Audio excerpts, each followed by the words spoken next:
आप देख रहे हैं कौन बनेगा प्रधानमंत्री। चुनाव के दूसरे दौर का प्रचार थमने में अब बस 25 घंटे बचे हैं, लेकिन उससे पहले जमकर बयानबाजी हो रही है। बांसवाड़ा में पीएम मोदी ने कांग्रेस के घोषणा पत्र का हवाला देकर जो आरोप लगाए उस पर वो आज भी कायम है। आज एक बार फिर राजस्थान के टोंक में अपनी रैली के दौरान प्रधानमंत्री मोदी ने आरोप लगाया कि कांग्रेस सत्ता में आएगी तो माताओं बहनों के गहनों का सर्वे करेगी। उन्होंने कांग्रेस पर मुसलमानों के तुष्टीकरण का भी आरोप लगाया। उधर यूपी के अमरोहा में मुख्यमंत्री योगी आदित्यनाथ ने कांग्रेस पर शरिया कानून लागू करने का आरोप लगा दिया। योगी के मुताबिक कांग्रेस के घोषणा पत्र में कहा गया है कि सरकार बनने पर शरिया कानून लागू कर देंगे। वहीं उत्तर प्रदेश के डिप्टी सीएम केशव प्रसाद मौर्य ने ट्वीट करके कहा कि 2024 का लोकसभा चुनाव 80% बनाम 20% का है। दूसरी तरफ असम के मुख्यमंत्री हिमंता बिस्वा शर्मा ने आरोप लगा दिया कि कांग्रेस का घोषणा पत्र इस तरह से तैयार किया गया कि वो पाकिस्तान में चुनाव जीत सकते हैं। मुसलमान पाकिस्तान के अलावा आज चुनाव में हनुमान की भी गूंज हुई। पीएम ने आरोप लगाया है कि कर्नाटक में कांग्रेस शासन के दौरान लोगों को हनुमान चालीसा भी सुनने नहीं दिया जाता। यानी चुनाव के दूसरे दौर में मुसलमान, पाकिस्तान और हनुमान की चर्चा हो रही है। ऐसे में सवाल यह कि क्या प्रचार के शोर में ध्रुवीकरण का जोर है?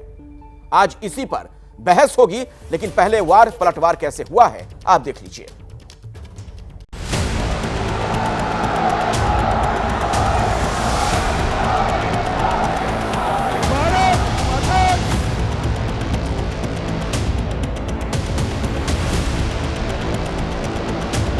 उन्होंने मैनिफेस्टो में तो लिखा है कि आपकी संपत्ति का सर्वे करेंगे, हमारी माताओं बहनों के पास जो मंगलसूत्र होता है उसका सर्वे करेंगे। तो देश के प्रधानमंत्री ने एक हिंदू महिलाओं का जो बेइज्जती की है, अपमान किए हैं, ये बड़ी अफसोस की बात है। मुस्लिमों का देश के संसाधनों पर पहला हक है, ये मनमोहन जी का बयान है। क्या हिंदू संस्कार उनको समझ में आए हैं? जब तक इलेक्शन कमीशन एक्शन नहीं लेगी, फिर हम नहीं मान सकते हैं कि ये fair and free election. Congress party की सोच हमेशा से तुष्टीकरण की रही है। वहां एक छोटा दुकानदार भक्ति भाव से प्रभु हनुमान जी का स्मरण करते हुए हनुमान चालीसा सुन रहा था, उसको लहू लहान कर दिया गया।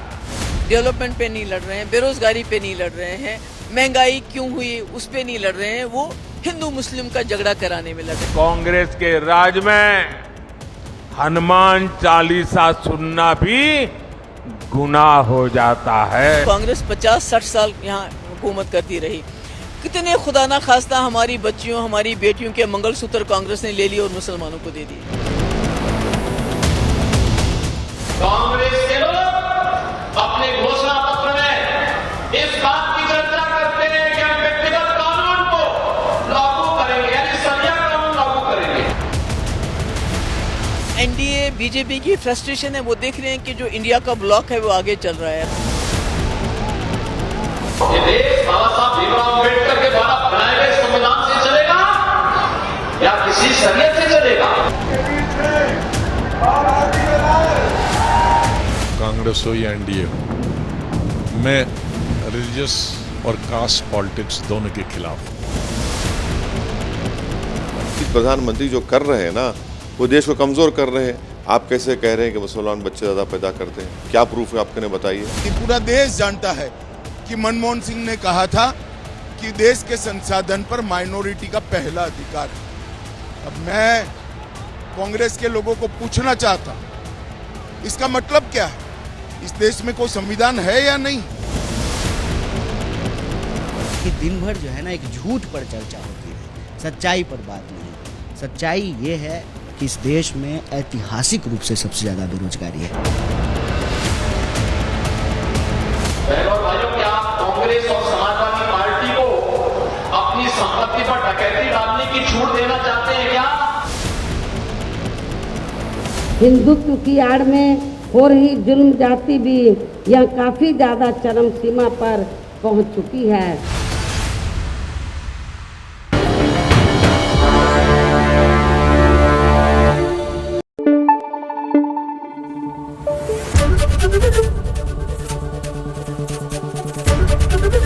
एबीपी न्यूज आपको रखे आगे।